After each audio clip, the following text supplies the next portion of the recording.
ನಾಗೇಂದ್ರ ಬಸನಗೌಡ ದದ್ದಲ್ಗೆ ಇಡಿ ಏಟು, ಅಧಿಕಾರಿಗಳಿಂದ ಮುಂದುವರಿದ ದಾಖಲೆಗಳ ಪರಿಶೀಲನೆ.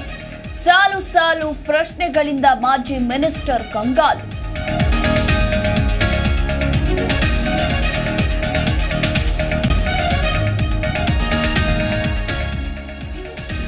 ರಾಯಚೂರಿನಲ್ಲಿ ಮುಂದುವರಿದ ಇಡಿ ಪರಿಶೀಲನೆ. ದದ್ದಲ್ ಸಂಬಂಧಿಯನ್ನ ಕರೆದೊಯ್ದ ಇಡಿ ಅಧಿಕಾರಿಗಳು ಮನೆಯವರಿಗೆ ಪ್ರಶ್ನೆ ಕೇಳಿ ಮಾಹಿತಿ ಸಂಗ್ರಹ.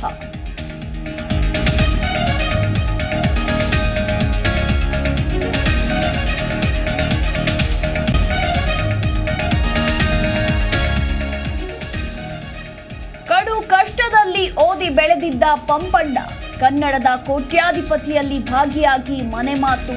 ಅಂದು 50 ಲಕ್ಷ ರೂಪಾಯಿ ಗೆದ್ದು ಬಲು ಫೇಮಸ್.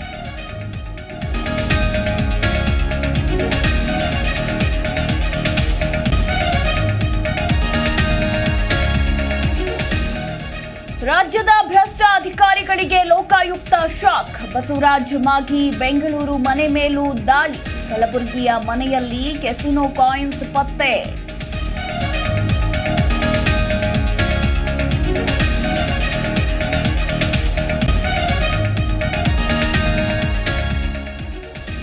ಲೋಕಸಭೆ ಚುನಾವಣೆಯಲ್ಲಿ ಹಿನ್ನಡೆ ವಿಚಾರ. ಕೆಪಿಸಿಸಿ ಕಚೇರಿಯಲ್ಲಿ ಸೋಲಿನ ಪರಾಮರ್ಶೆ.